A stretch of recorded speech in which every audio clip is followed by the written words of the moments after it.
Welcome back to Good Morning Tasland.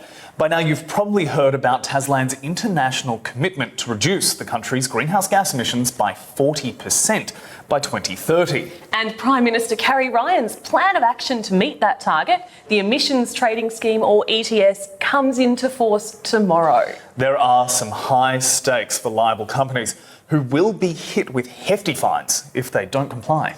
We now cross live to Prime Minister Ryan's address to the press. People of Tasland, tomorrow is an historic day for our country. Tomorrow, our emissions trading scheme will be enacted, allowing our economy to move forward in a way that creates green jobs and sustainable growth. With the Tasland ETS, we become global leaders in greenhouse gas reductions, decreasing our emissions by 20% in just 3 years. Other countries will look to Tasland for inspiration and innovation. Importantly, the scheme is flexible.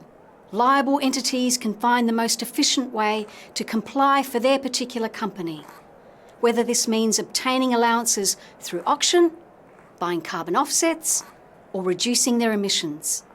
The emissions trading scheme is not a tax. It is an opportunity for business innovation.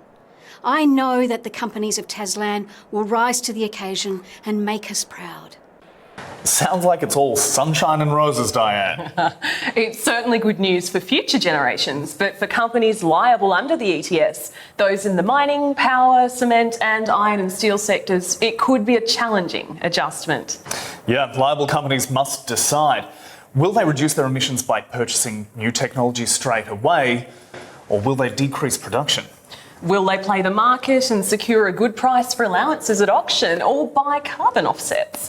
Or will they simply do nothing and pay the penalty price for their emissions? Tomorrow's the day. Are we ready for it?